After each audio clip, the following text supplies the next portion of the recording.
So, good evening, my friends. Thank you very much for being here with me.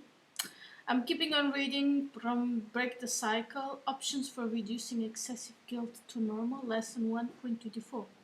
Skipping the first paragraphs, reflect for a moment. What are your favorite guilts? Have you ever devised a strategy to reduce significant guilt? Do you know anyone who has premises? Excessive guilt can be intentionally reduced to normal, healthy levels. Do you believe this? This article may have more meaning for you if you look at photos of yourself as a child and each minor or grown child in your life now. What is guilt? Premises. Guilt is an automatic mental emotional response to believing that we have done something wrong. For example, we have violated someone's rules about proper attitudes and behaviors. Guilt and shame usually occur together and feel similar but have different roots. Moderate guilt is a healthy, useful response for it. Regulates our self-nurturings. I better brush my teeth. And our social behaviors. I should apologize for being late. Excessive guilt indicates significant psychological wounding and promotes personal and relationship problems like those below. Where does guilt come from? See if some version of this example is familiar. As a young child, Sharon was taught a powerful rule by many people and media characters in different ways. You should always be nice. There were many variations. Mom said, nice girls are never rude. Grandpa Larry often said, your brother Nick is always so thoughtful and polite. The minister praised Bible characters and congregational members for being courteous, respectful, obedient, humble, and charitable. Girlfriends scratchingly criticized peers for being stuck-up, gross, and selfish. From parental scoldings, praises, and modeling their values, young Sharon began the lifelong process accumulating rules for relating to other people. Shoulds, ought, must, can't, supposed to's, have to's. Among her personality subselves, her budding historian stored these perceptions. Her tireless librarian subself indexed what became thousands of behavioral rules to cover how Sharon should or shouldn't act, or must act, in all kinds solitary and social situations. To win delay approval and acceptance at home and school, she developed tireless inner critic, perfectionist, and moralizer subselves, who often teamed up. These zealous personalities parts formed her conscience. They assumed the protective responsibility for comparing Sharon's daily and past thoughts, decisions, feelings, and actions to these rules and rendering judgments on them for her own good. To guard against painful disapproval and possible rejection, critics studied Sharon's parents and copied their wounds and voice dynamics to chide and score the girl whenever she broke any rules. The adult's voice dynamics and body language were often sarcastic, angry, pitying, scornful, exasperated, and disapproving. Like Sharon's wooden parents, her inner critic didn't praise her for following the rules. Critic learned to feel that just what's expected, so it doesn't deserve any praise. Critic heard the minister said praise is a sin, and sin is bad. The girl's grandmother often tasked about people or talked about people with swelled heads who were full of themselves. Critic dutifully rebuked Sharon for feeling self-satisfaction for being nice. As we all do, young Sharon grew a guilty child subself. When this subself activated, it infused Sharon with a feeling of guilt and related thoughts. This happened every time an adult or her critic pronounced or implied that the girl had broken some rule. At the same time, another young subself was learning to feel and store her shame. Fairy tales helped that subself grow. When kids were sternly told by adults, you should be ashamed of yourself, young lady, for. In her early years, Sharon didn't know many families and social rules. So she broke them often. Her siblings, relatives, caregivers told her that often for your own good and their comfort, fooled by her people's pleaser subself need to be good and nice, liked her and accepted her. Her personality library and behavioral rules grew and grew. As Sharon decoded thousands of judgments for her outer and inner critic during her childhood, including some praises, a shamed girl grew the conviction, I am really bad. I'm always breaking the rules. I'm so stupid and dumb. No one could ever love me. When critic delivered scattering lectures on how she would broken another rule again, her shamed girl and guilty girl would disable Sharon's young true self, giving Sharon's thoughts like I did a bad thing, broke a rule, and guilty feelings, and or she thought I am a bad girl and felt ashamed. When she thought people around her knew she did and felt these things, she felt ashamed. Pretty soon, all it took was certain people looking at her, rolling their eyes and signing, "You're just Sharon." Her guilty and shamed girl spasmed.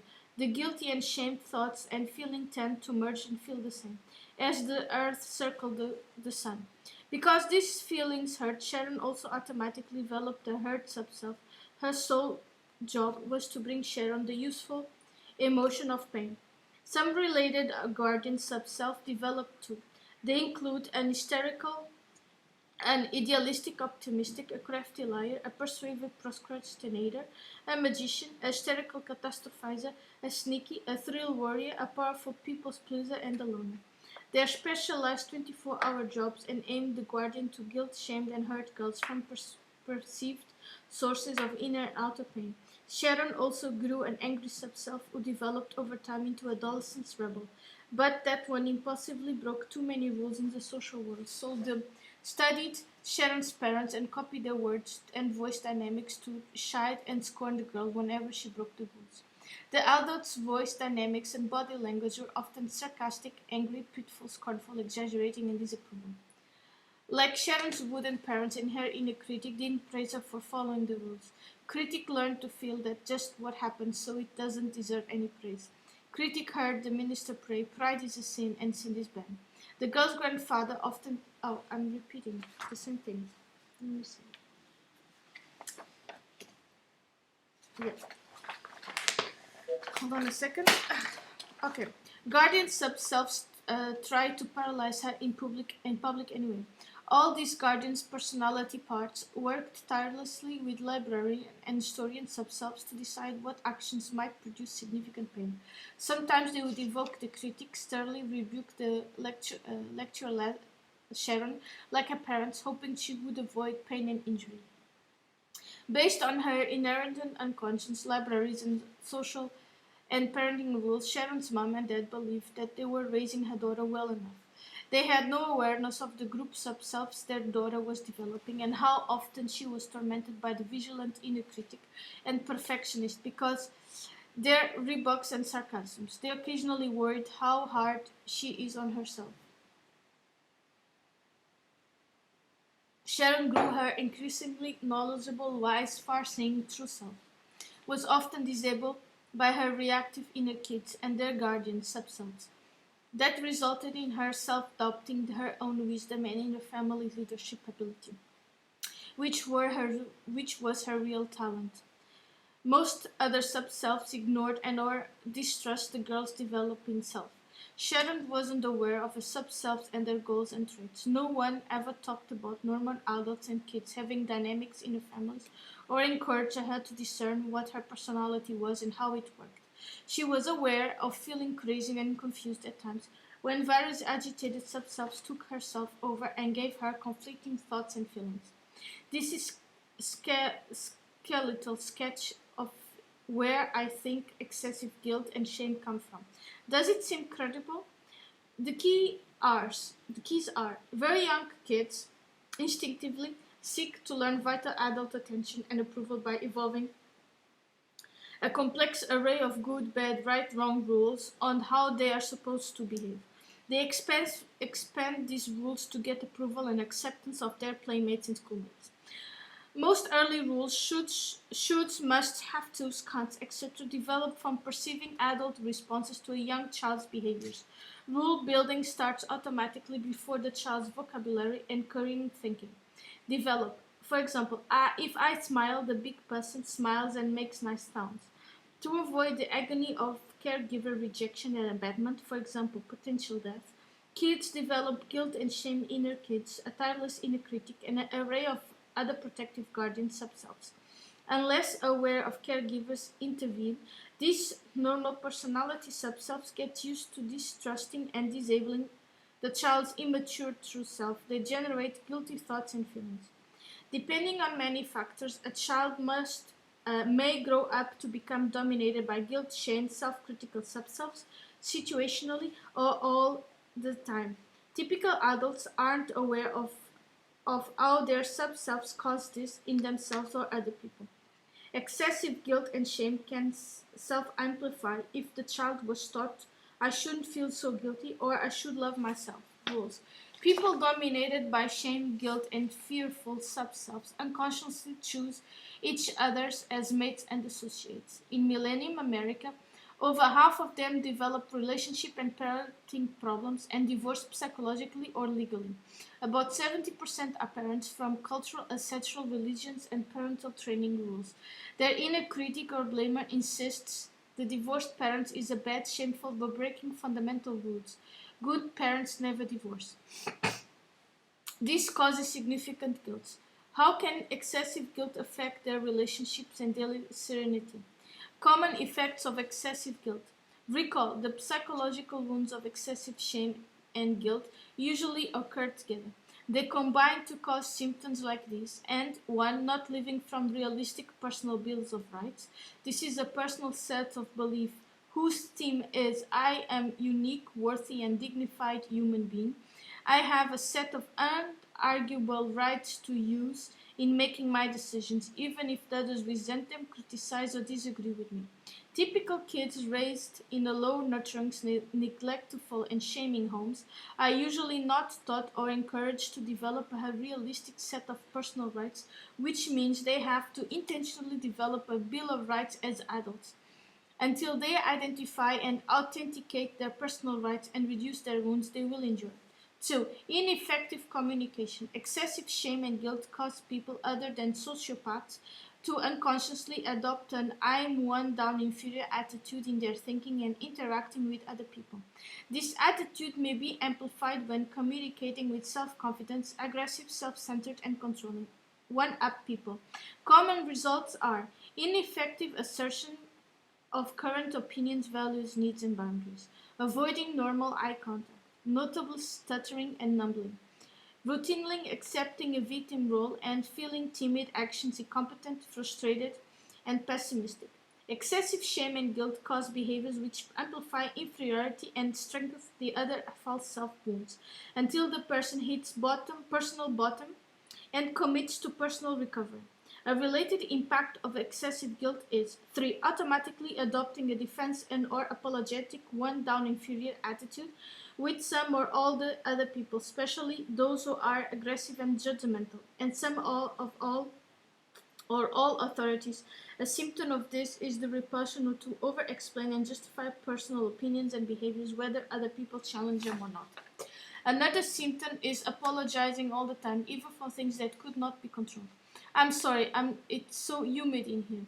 Over-focusing on explaining, defending against other social criticism usually inhibits productive assertion and problem solving. Another tragic impact of excessive guilt and shame is for ineffective or harmful parenting. Excessive guilt-wooden parents and caregivers are often perfectionistic, rigid, overcritical of minor kids and grandkids. Without meaning to, this promotes the young people developing overactive guilt and shamed inner critic and related guardian subselves. Repeating the toxic wounded style, excessive guilt can cause parents can be oversensitive and overreactive to others' opinions of their children's characters and behavior. I'm so sorry, Klutzy's son spilled this drink. 5. Parents who separate and divorce often feel excessive guilt related to the pain their minors, kids, and parents have experienced. These and other toxic traits can promote significant problems in trying to coordinate child care with an ex-mate. Excessive divorce-related guilt and shame also can stress relationships with the new parents. Step-parents by promoting chronic conflict. My child will always come first with me because I feel so bad for I have not done to her or him. These primal emotions also hinder providing effective child discipline, which causes a web secondary family system problems. Because each wounded person and their situation is unique, you may experience other guilt-related personal and relationship problems. Though the details may differ, the themes are constant. Problems like these are really caused by a mix of psychological wounds and some key unawares, not excessive guilt. The latter is a major contributor and needs to be intentionally reduced as a part of an overall wound reduction program. So, you what can Sharon and you do to reduce and avoid guilty-related problems like these? To begin answering that, try this. Reality check.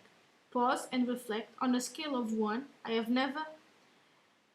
never have problems with guilt, to 10, I'm constantly feeling guilty for about many things.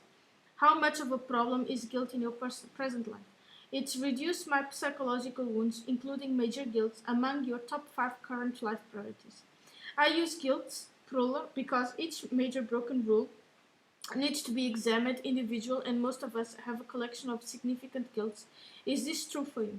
Options for reducing excessive guilt. If you feel excessive guilt, do you think you can reduce them? Once committed to reducing their psychological wounds, I have seen many inner family therapy clients permanently reduce excessive guilt or to healthy levels and consistently avoid excessive and undeserved new guilt. You can do both of these things if your true self, capital S, is a free to guide your other sub-selves. Notice how your dominant sub-selves react. That idea now. Is their glass half full, half empty? Well, if you are gratitude, you always see it half full. Basic options for permanently reducing excessive guilt include: prepare yourself with the options below. A key is committing to reduce the psychological wounds that promote excessive guilt and other stressors. Prioritize current and chronic guilts, minor, moderate, and major. Identify and evaluate each broken rule that causes you major guilt, one at a time. For each rule and that someone else taught you, define your own rule and give yourself permission to live by it, even if it causes other people discomfort. Patiently coach and retrain yourself, especially your inner critic, people's pleaser, and guilty and shame inner kids, to accept that it's healthy and good to stop living by other people's rules and start living by own rules. Thank God for that. For each broken rule of your own that has significantly hurt someone else's, you own your responsibility honestly without shaming yourself. Forgive yourself and, where possible, apologize sincerely, ideally in person. I've done a video how to apologize properly. Okay, you can check it out down below. Notice how your sub-self react to these options. Let's look at each options briefly before looking at how to avoid unwanted new guilt. 1. Prepare yourself. See how you feel about acting on these options now versus soon. Learn how to tell whether yourself, capital S, is guiding your personality. You are far more apt to succeed in reducing excessive guilt and shame and other wounds, where he or she leads your other sub-selves. Define your goals. Remind yourself that excessive guilt is a symptom of the core problem, a disabled true self and distrustful, disorganized personality sub-selves. So your main target is to meet and harmonize your sub-selves, recover over time. While you are doing that, important recovery targets include identifying and reducing specific excessive guilt, guarding against unwanted new guilt, learning how to react to excessive guilt, both adults and kids, and teaching and encouraging any independent kids in your life to learn these 3 things. Try saying these goals out loud. I need to identify and reduce my excessive guilt, and notice if you need to rephrase or edit them to make your own goals. Assess your personal psychological wounds via lesson 1.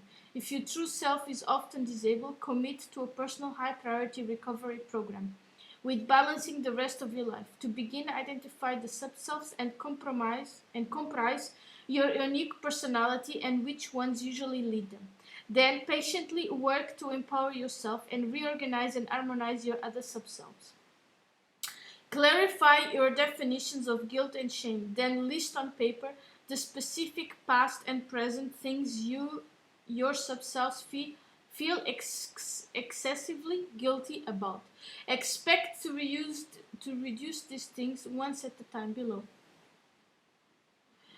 Learn the difference between superficial and core attitudes changes and read this article about reduce excessive shame.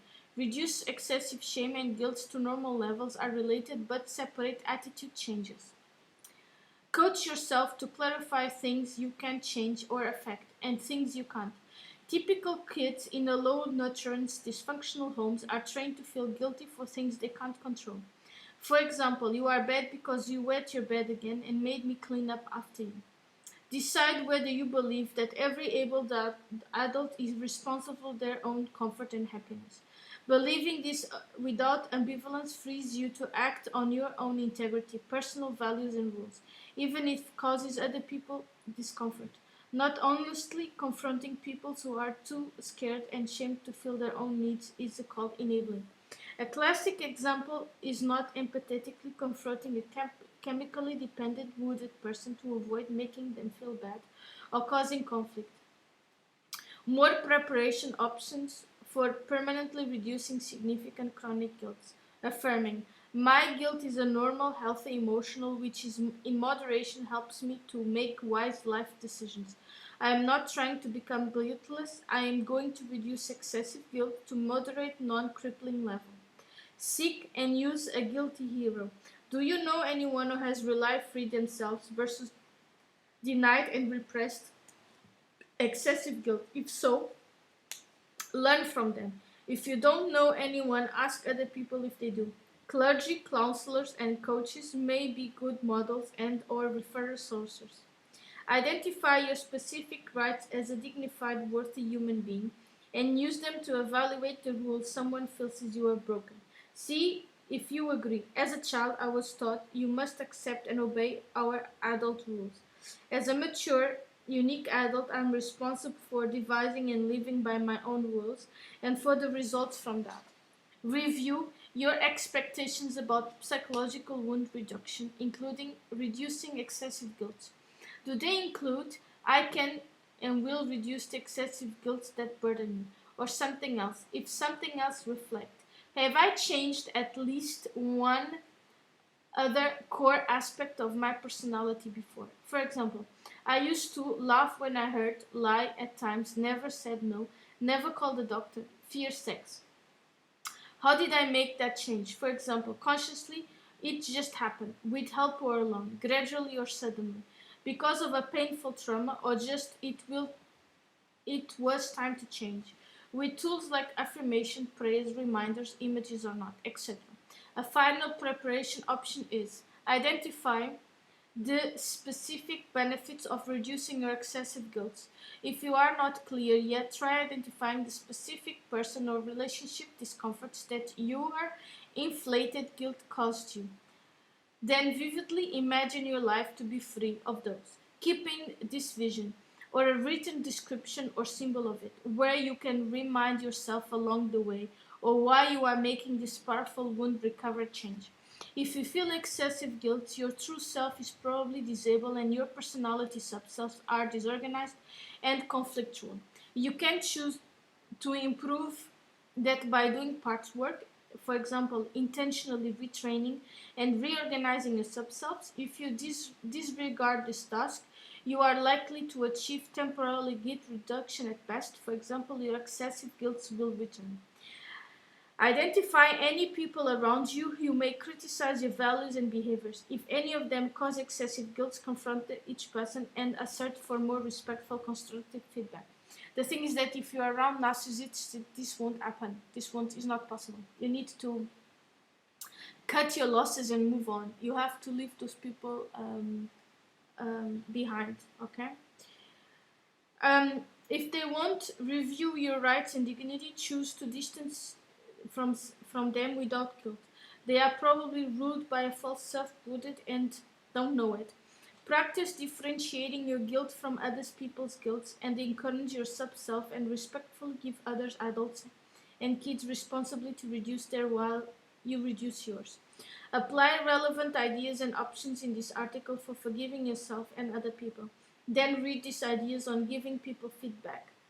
Your true self needs to be trusted by your other sub-selves to succeed. Have you experienced that genuine forgiveness, letting go reduces excessive guilt? Stay clear on the big picture. Lesson 1 and this its guidebook aim to help you free yourself, capital S, harmonize your self and reduce your psychological wounds. Reminder: converting excessive shame to genuine self-care and love is a separate vital lesson part of lesson 1. Shame and guilt feel the same and are reduced differently. If you are raising minor kids, each caregiver choosing to reduce psychological wounds will steadily increase your odds of protecting your youngsters from the lethal wounds plus unawareness cycle and earning priceless old age contentment. So the first step towards reducing excessive guilt are to choose a long range view of patiently invest in preparation steps like those above. Then you are ready to identify and evaluate your broken rules. Pick a familiar guilt and imagine applying this idea to it as you read. As a way to do that, it's a complete sentence. I feel really guilty when. Recall guilty thoughts and feelings erupt when your well-intentioned inner critic and perfectionist sub-selves scathingly blame you for making a mistake, failing, or doing something wrong. For example, they feel you have broken an important rule.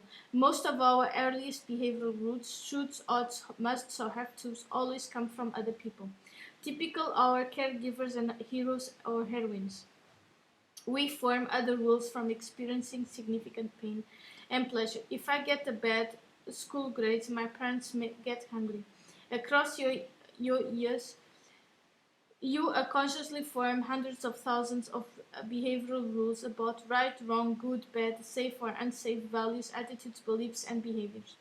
To value this, reflect and say out loud the first 10 rules you think all young children should be taught about good behavior. For example, always tell the truth, be a good friend, don't whine, be kind and patient, don't be selfish or proud.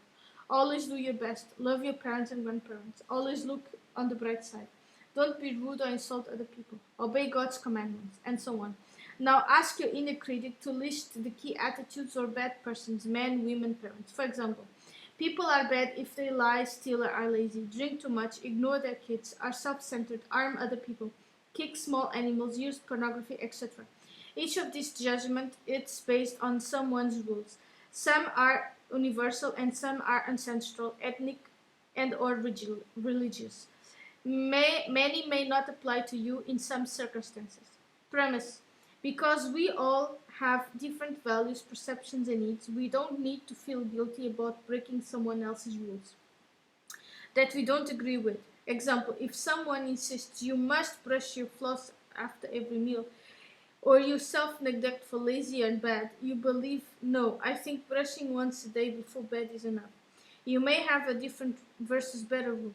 If your inner critic berates you for breaking another person's rules, your guilty and shame inner kids suffer and their tireless guardian sub-selves activate.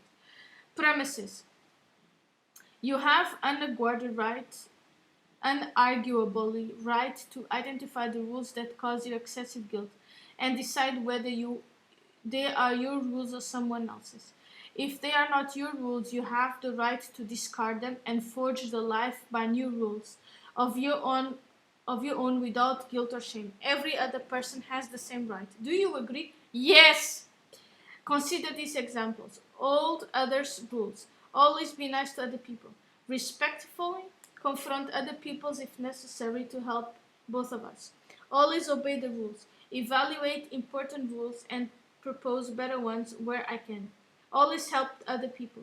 Help myself and other people equally except in emergencies without guilt.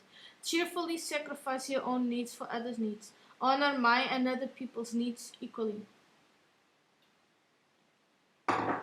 Never disapproving your parents. Act to your own integrity and respectfully accept inevitable differences with each parent. Humbly obey God and the Bible without question, accept your sin. Thoughtfully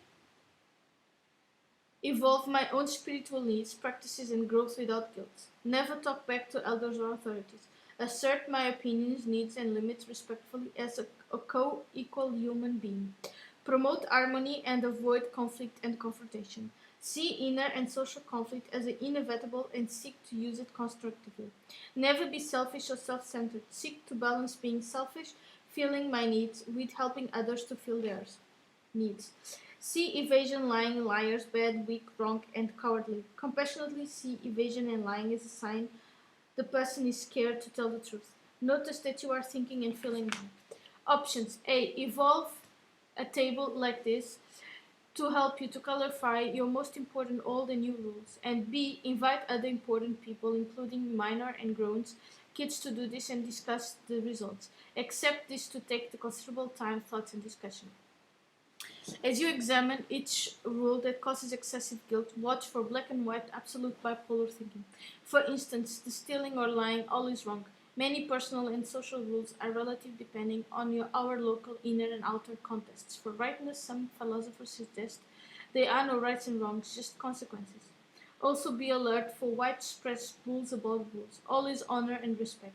For example, don't disagree or challenge your mother or father, your adults, the Bible below. To become an authentic, self-respecting person, you have to disagree with some of their rules and form your own. Doing this is not disrespecting them, it's respecting yourself as an equally worth person. Do you agree? Yes, absolutely. In defining your rules, it can help to ask, do I always gain self-respect when I act on this rule? Should, ought, must, or am I seeking the approval of someone else? If you have a zealous people's pleaser like Sharon, and most of us, that sub-self is relentlessly focused on following other people's rules to avoid conflict and painful disapproval and rejection. Living from your own integrity will inevitably cause other people discomfort. You can minimize this by adopting a mutual respect attitude and use the 7 lesson to communication skills to invite people to negotiate acceptable compromises or accept your own differences.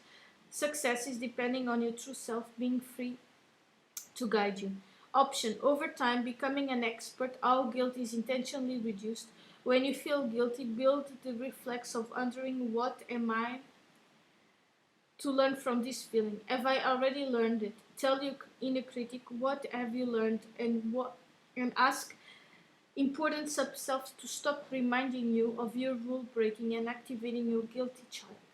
Recall why you are reading this, then decide if identify and evaluate important broken rules make sense to you. Are you willing to do what you are now to reduce excessive guilt? If not, why? Is your true self those questions? If not, who is? When you feel ready to use parts work to reduce your guilt to normal, use the strategy in this article after you finish reading this one. Make selected apologies. The 12-step philosophy helps many people manage versus cure addictions and other compulsions. It's effective because it encourages people to A. Choose self-responsibility, B. Intentionally confront and reduce significant guilt, shame, and anxiety, and C. Make sincerity amends to apologize with people they have hurt, where possibly and safe. Sincere apologies usually help both people reduce hostility, resentment, disrespect, and guilt. Where it doesn't, look for false selves to be in charge in their relationship problems, like disrespect and distrust, that need resolution. Can you really clearly define the ingredients of an effective apology? I suggest that include freeing yourself, capital S, to guide your own personality sub-selves. Coaching your sub-selves to believe that your needs, rights, opinions, and integrity are just as worthy as any other person's. Taking genuine versus pretending of strategy responsibility for your past and present thoughts, values, and actions. Identify specifically how your actions have hurt or hindered other people. This requires awareness and empathy, which some wooden people are never taught. Fully experience and all the emotions related to each such incident without editing or justifying. Ideally describing your feelings to the hurt people with a good eye contact in a way that he or can hear you, and then listening respectfully to any responses without explanation, defend, excuses, or argument. Well, for this, people need to be emotionally intelligent. If there is a narcissist, this won't work. I'm already telling you. The key is accepting your full responsibility for your own thoughts and actions rather than blaming others, God or fate. How does this compare to your definition of an effective apology? Have you ever apologized successfully to another person? Oh, yes, I did. Remember how that felt to you both. Option: for each adult and child significantly harmed by your attitudes and actions, design generally apology to measure earth and deliver it. A. Yourself, capital S, is guiding you, and B. The other person can hear you if not distracted. Ideally, to this person, start by forgiving yourself and then focus on other people. Applying lesson 2 communication skills can be a major help here. When you apologize, consider an attitude: I am doing this to grow personal and relationship harmony, not to debase myself, submit, or feel your need. I am saying I'm sorry for what I did. Feels like I'm losing a battle. Being weak or giving in, refocus on refreeing yourself to guide you. Recall, your long-term goal is harmonizing your sub-self and reducing significant psychological wounds over time. Reducing excessive guilt is an important part of that process. Pause, breathe, and recall why you began reading this. Has anything changed for you? What are you learning so far? In addition to reduce excessive old guilt, you can learn to minimize new guilt. Premise: moderate guilts are useful because help us from our social mistakes. I'm doing a video. Oops, I didn't. So close and go back. Did you hear me? Close the door. Close the other door, please. Sorry. Okay. Minimizing new guilts. Premise: moderate guilts are useful because they help us to learn from our social mistakes. Other guilts and unwanted and or excessive. They often come from adopting other people's rules and attitudes that you haven't examined and validated. As you learn to reduce all the excessive guilt, you can consciously avoid taking on unwanted new guilt. Consider these options. Stay clear on what a behavioral rule is, whose rule you live by or break, the difference between guilt and shame, and how guilt and shame are best managed. Evolve and use a personal bill of rights to help define your should, oughts, and have tos and can'ts rules. Periodically review and adjust your version of these key attitudes if useful. Blindly adopting other people's attitudes can foster unnecessary guilt. Monitor and coach your inner critic, moralizer, preacher, and perfectionist sub-selves to declare their opinions respectfully versus scornfully. Tailor and apply these ideas on giving effective feedback to your sub-selves and other people. Use part works to ensure that your sub-selves live in the present versus some traumatic time in your childhood. Coach yourself to be routinely aware of your breathing. A. Breathing. B. Your body. C. Your current thoughts and emotions. When you feel guilty or think guilty thoughts, experiment with these steps. Remind yourself that moderate guilt is normal and helpful. Check to see if your true self is in charge. If not, freeing yourself to lead is more important than managing guilt and shame.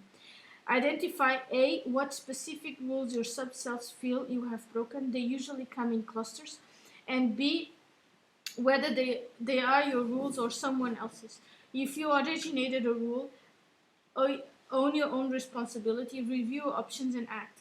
Ambivalence and procrastination. Doing this suggests a false self is making your decisions. If someone else originated a rule you violated, review your Bill of Personal Rights and reassure your sub-selves that as an adult you can respectfully disagree with the other person's rules and expectations without judging, whether of you as being good or bad, right or wrong. If appropriate, respectfully assert your rights to disagree with other person's rules and live by your own options. Affirm the other person's rights to not to feel bound to obey your rules. Remind yourself of these wise guidelines. Evolve skill in recognizing and managing values conflicts effectively.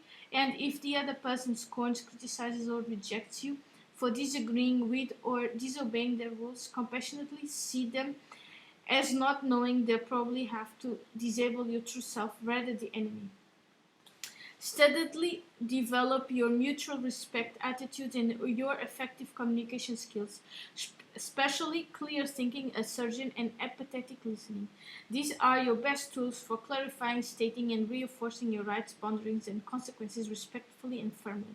More options to avoid significant new guilt. Patiently work to reduce excessive fear, shame, and distrust. They promote conflict avoidance among your sub-selves and with other people. Honestly, timidly, and procrastination, these combine to promote excessive guilt and shame. See this specific part what strategy to reduce these wounds. Stay clear on your roles and responsibilities at home and elsewhere. Calmly define and reinforce your boundaries and respectfully give other people responsibility for themselves. Compassionately expect them to resist and try to defocus, blame, or guilt trip you. Decline. Don't accept their rules over yours. If they are open to it, invite them to evaluate whether they are ruled by a false self and moderate your people pleasers' urge to rescue them and injure them. Read this article on codependence to expand your awareness and compassion. This condition causes compulsive over concern with other person's welfare and obeying their rules. If you have codependent traits, you probably need a self-motivated recovery from psychological wounds. Overall, free yourself to guide and harmonize your other sub-selves. Work at lesson 1. Coach yourself to grow your present moment awareness. Work to convert excessive shame and non-egotistic self-love. Validate whose rules, shoulds, oughts, must-haves have two sconces you broke. Apologize and or forgive yourself and other people where appropriate. Intentionally minimize new guilt feelings above. Authorize and your sub-selves and let go. Recall why you are reading this and reflect what you just read. Would improving your ability to avoid unwanted new guilts be useful to you? Is there anything in the way you experimenting with ideas above and seeing what happens? Is yourself answering to that or someone else's? Another facet of effective guilt management is learning about guilt trippers and over apologizers. Two guilt-related social problems you may encounter occur when people try to use guilt to get over to fill their needs and or constantly apologize because of excessive shame or guilt. Let's look at your options for each of these problems. Responding to guilt trippers. Have you experienced a guilt tripper recently? They occur when someone implies that you owe them something for some reason. Respect, concern, priority, support, resources, time, loyalty, etc. Guilt trips commonly sound like this. After all I have done for you. Oh God, I heard this so often. If you really love me, you would do this. The scriptures say that you have to. I am your parent, grandparent, relative, so you have to. I thought we could depend on you, but I guess I'm expecting too much. You never call me. I guess you just don't care. You say you are my friend, but you never. You should be ashamed of yourself. Add your own examples. Some people try to evoke guilt by just rolling their eyes or sighing dramatically. Others do so by crying, collapsing, or implying that they are going to harm to get unless you're doing something. Whatever the strategy, the person seeks to make you feel responsible for filling one or more of their needs. If you give into it to guilt to violate your integrity, you are apt to feel manipulated, resentful, and lose respect, self-respect, especially if this is a recurring dynamic. The keys to respond effectively to guilt trips are: keep your true self in charge, stay aware of your rights as a worthy person, stay clear that you are not responsible for filling the other person's needs unless they are dependent, knowing how to assert your needs and boundaries firmly, without apology, aggression, or guilt, expecting resistance, acknowledge with an empathetic listening, then reassert your needs and boundaries calmly and briefly. Repeat this cycle and often as you need until you feel heard. Knowing how to win-win problem solving. Reflect. How can you do these things now? Review these examples of how responses to manipulative people when you are finished. Incidentally, do you ever use guilt trips to fill your own needs? If so, that suggests that a false self controls you. Responding to over apologizers. Do you know anyone who is excessive apologetic? If so, how do you feel about them? Pity, impatient, scorn, exasperated, annoyed. How do you usually react? People who compulsively apologize are usually shame based and fear of criticism and rejection, wounded. They may be unaware of their habit or feel apologetic about it. Over apologizing implies I'm one down, inferior to you, which invites disrespect, irritation, impatience, and skewed relationship. Options. If you are annoyed by someone consciously apologizing, you can endure it or hint indirectly. Gee, you seem to apologize quite often. Or advice on lecture, you know you really don't have to apologize so often. Or complain, I'm getting real tired of hearing you apologize all the time. Or you can give feedback in informal, respectful iMessage that could sound like, Chris, you have apologized about 4 times now that I great length about forgetting to return my book. I understand you feel bad about this, and not when you keep repeating yourself. I get impatient and irritated. I tune you out. I need you to stop repeating yourself so I can stay connected to you. Expect Chris to resist, for example, to apologize about apologizing. Say, I will try, I can't help it, or something else. Use use empathetic listening, validate this, and reassert calmly and firmly with steady eye contact.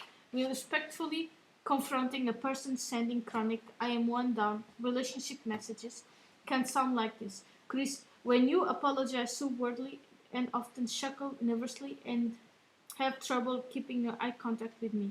Specific observable behaviors. I get uncomfortable because it feels like you don't respect yourself as much as I do. Specific effect on you. Are you open to me mentioning these behaviors to you to help you to become aware of them and their impacts? For more perspective and examples, see this later after you finish here. Pause now and see if you can summarize all the things you have just read. Just reacting on guilt trippers and over apologetic people. The theme here is you have options. You don't have to endure being a victim of such wounded people. Recall, to react like the examples above, you need to A, your true self to steadily guide you, lesson 1, and B, you need to know how and when to use the 7 communication skills in lesson 2. Can you name them? Recap. This 2-page lesson 1 article proposes that you can intentionally reduce excessive and or chronic guilt to normal levels once you admit your psychological wounds. The article outlines A, where your guilt comes from, and B, why you can cause major problems in typical relationships and families, and C, options you can tailor towards reducing your excessive guilt to normal.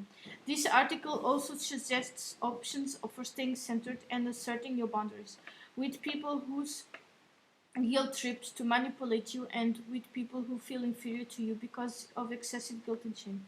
Pause, breathe, and reflect. Why did you read this article? Did you get what you needed? If not, what do you need? Who's answering these questions? Your true self or someone else? Thank you very much for listening to me. Comment, like, subscribe, hit the bell button, and donations or requests, there is email below. Thank you very much and have a nice day. Bye.